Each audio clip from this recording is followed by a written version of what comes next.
पप्पू यादव, क्योंकि बहुत थोड़े से वक्त के लिए निकलना है फिर उन्हें कहीं, मैं उनको जरा शामिल कर लूं इस डिबेट में। पप्पू यादव, मेरा सबसे पहला सवाल, प्रणाम सर, प्रणाम। सबसे पहला सवाल यही है कि भाई ये मुस्लिम संगठनों की जो नाराजगी है नीतीश कुमार से, ये इस बार इतनी ज्यादा क्यों बढ़ गई? सेक्युलर छवि है नीतीश कुमार की, मुसलमान वोट देते आए नीतीश कुमार को।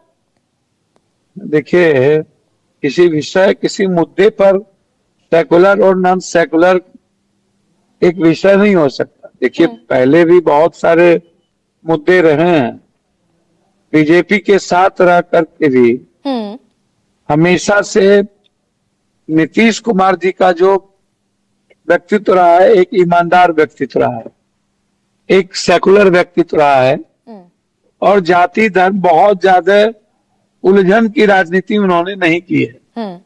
मैं फिर आपसे कह रहा हूं कि ये जो मुद्दे हैं वक्त, आप इसी पर डिबेट कर रहे हैं। त्यागी साहब इतने सीनियर हमारे नेता हैं, आप उनसे जरूर बहुत परिपक्व तरीके से बात करिएगा। लेकिन ये जो वक्फ बिल है, जो एक बात को समझिए, बीजेपी के कुछ बिंदु को समझने का प्रयास करिए आप, तब आप उसको समझेंगे। होली में उन्होंने एक बड़ी लकीर खींचने की कोशिश की, और तब भी देश में उन्होंने एक नफरत का माहौल बनाया। लेकिन सनातन विचारधारा के लोगों ने जिस तरीके से होली, ईद, बकरीद, दुर्गा, काली पूजा, लक्ष्मी, सभी पूजा धर्म मिलकर बनाने का जो गुरु गोविंद सिंह साहब हर तरह की पूजा रामनवमी रहे हैं, उनको, उस नफरत को लोगों ने खारिज किया। फिर आप उठा करके देखिए, लगातार आप छत पे नहीं पढ़ोगे, आप सड़कों पे नहीं पढ़ोगे। भैया, सड़कें पर आज की बात नहीं है ना। दुर्गा पूजा पंडाल लगते हैं, हम शिरडी के साईं बाबा के यहाँ जाते हैं, हिंदू मुसलमान सब मिलके जाते हैं। हम अजमेर शरीफ जाते हैं, हम होली में एक साथ होते हैं, झरनी गाते हैं एक साथ।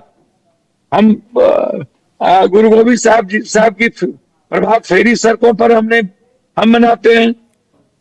मस्जिद के आगे जमीन नहीं होने के चलते, यानी सामाजिक आधार पर सभी लोग आधा घंटा के लिए नमाज पढ़ते हों, और जो सदियों से ही हमारी परंपरा वसुधैव कुटुंब और एक मानवता परिलक्षित होता है, आज हमें समझ में नहीं आती है। टोपी टिक्का, टोपी टिक्का, टिक्का टोपी, ये पाकिस्तान हिंदुस्तान, हिंदुस्तान पाकिस्तान, पाकिस्तान हिंदुस्तान, ये कभी कटोगे तो बटोगे।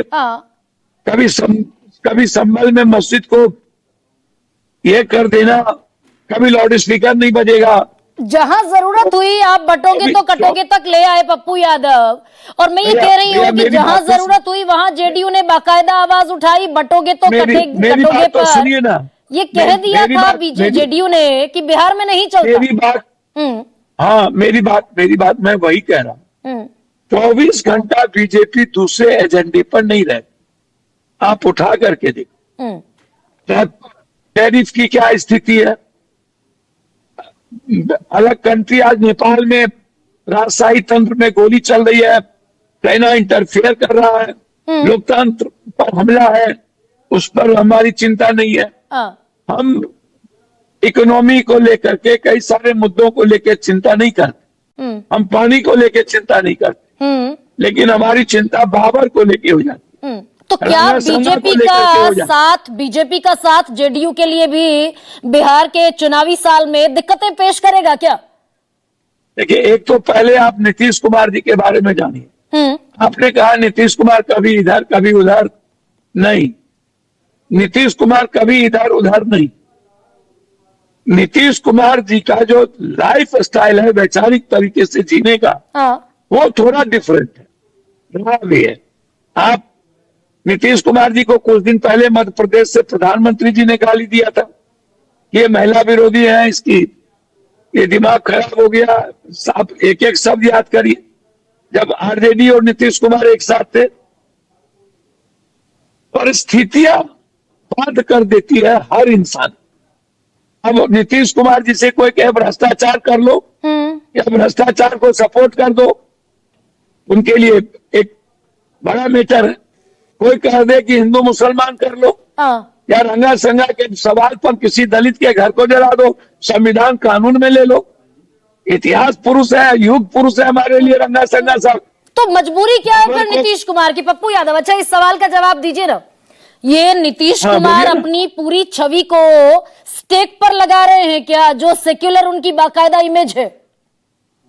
देखिए एक बात समझिए, मैं आपको बता रहा हूं। हाँ नीतीश कुमार जी का जो वोट बैंक है ना, ईवीसी, हाँ उच्च अस्थि, आप इसको समझिए। नीतीश कुमार जी के साथ जो लीडरशिप है वो 90% लीडरशिप, जो बड़े लीडरशिप है, उनका मिजाज भीतर से कभी, अब जैसे हमारे त्यागी जी हैं, सेकुलर भी हैं, सामाजिक न्याय भी है, समाजवाद भी है, अम्बेडकरवादी भी है, बिल्कुल अलग डिफरेंट है।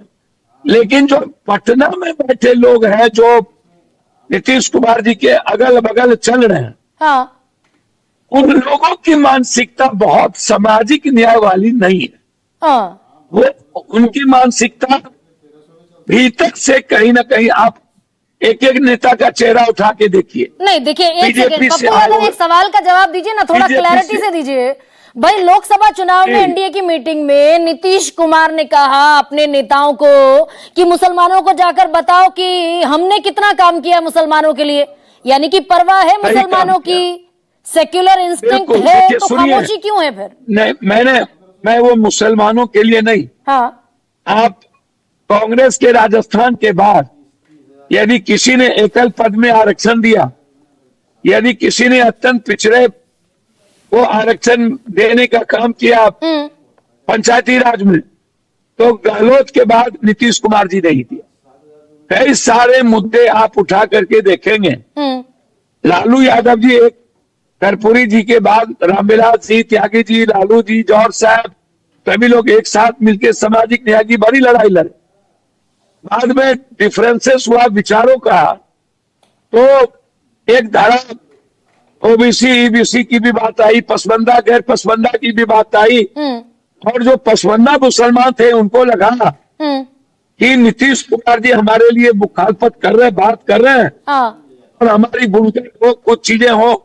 और जो नीतीश कुमार का स्वभाव मुसलमान को लेके नहीं है, वर्ग समाज को क्रम, अब रोड बनना है तो इसमें मुसलमान की क्या बात। लेकिन यदि पूर्णिया में आके मदरसा की एक ऑफिस कार्यालय हो रहा है, या कहीं पर उनके चीजों से जुड़ी हुई चीजें काम हो रहा है, तो निश्चित रूप से दल के नेता को बताना चाहिए। लेकिन ये जो वक्स का मुद्दा नहीं, इसीलिए पप्पू यादव, ये थोड़ा सा अगर आप खुलकर बोलेंगे, आप तो खुलकर बोलने वाले नेताओं में शुमार है भाई, खुलकर बोलिए। नीतीश कुमार के आसपास जो नेता हैं वो उस विचारधारा के हैं जो बीजेपी की विचारधारा है। भाई नीतीश कुमार क्यों चुप है फिर?